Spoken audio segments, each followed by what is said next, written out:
We had yet another great AEW collision last night, and Forbidden Door for 2026 is possibly shaping up to be their best Forbidden Door yet.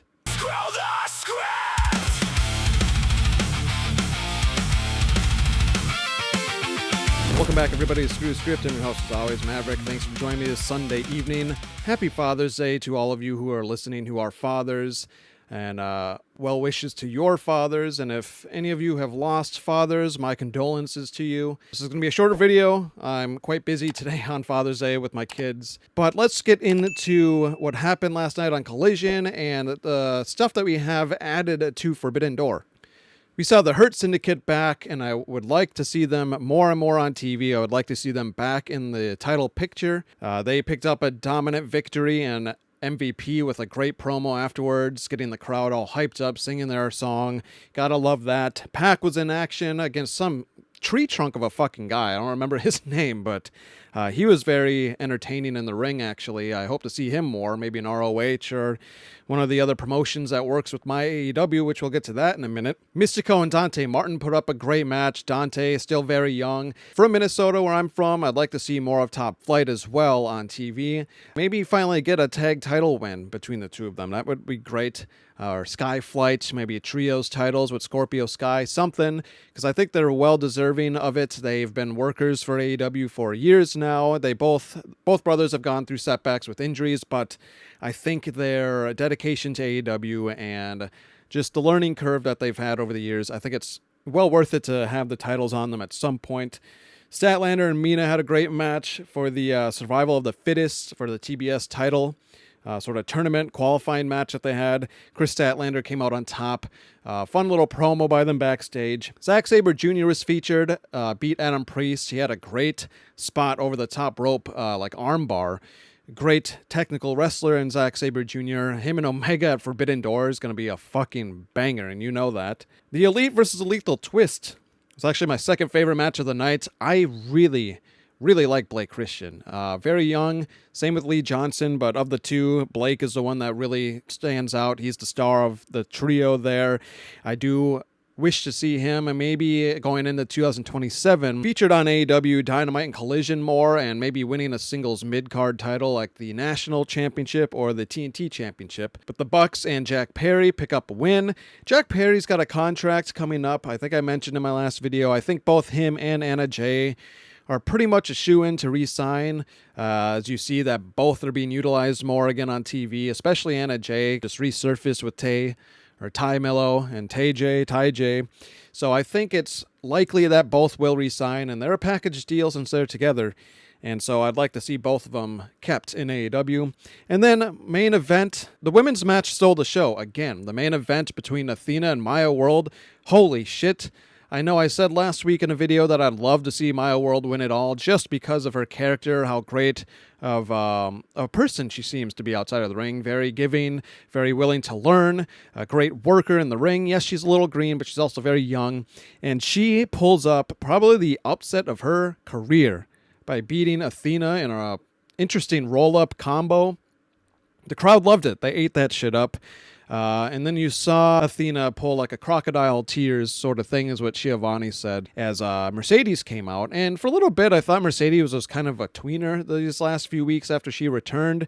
But she showed her true colors again last night as both Athena and Mercedes beat down Maya World. She is the biggest underdog in a women's AEW tournament in quite some time. At this point, I would love to see the surprise victory. Sure, you could argue that she doesn't have as much ring experience, but I digress. I think that this is proof that AEW is for everyone. AEW, if you work your tail off, if you're dedicated to the craft and to the locker room and not using it as a stepping stone to go over to WWE, which I don't think is Maya World's agenda, I think you are more than well deserving, regardless of how much in-ring talent that you have, to get a big push like this, and she is. And regardless if she wins or not, likely she's still not going to win. It would be a huge shock if she did, but Mercedes is likely going to be the one that wins this, but she is officially over. She has gone over with the crowd after that roll-up victory last night, and it is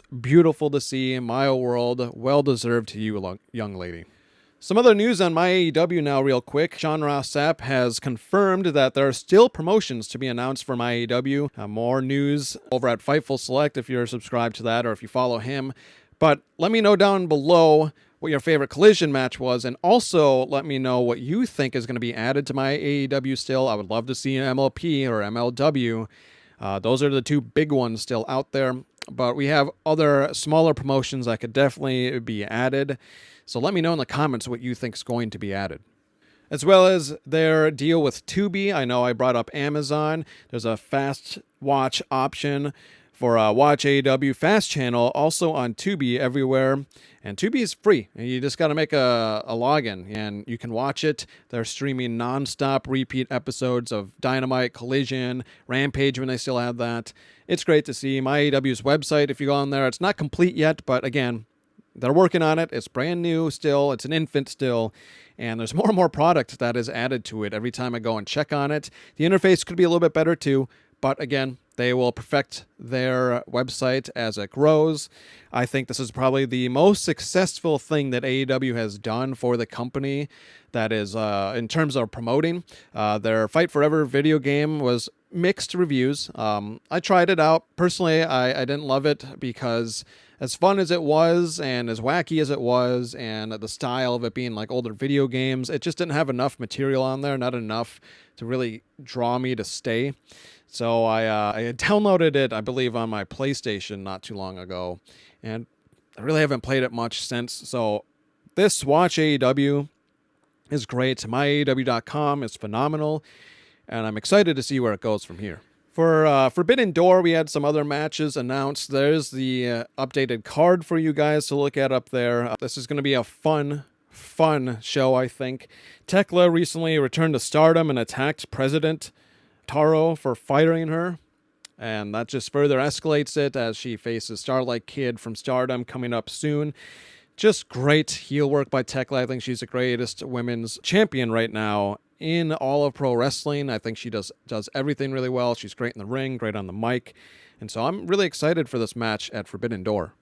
Another match that I could suggest to you guys that's at One Fall Wrestling, which should be on my AEW, coming up on Friday, July 17th, which is fun. It's actually the move-in day for our place later on this summer. So I will sit down and treat myself to this after we're moved in. A no DQ match between Darby Allin and Kieran Gray. I like Kieran Gray a lot.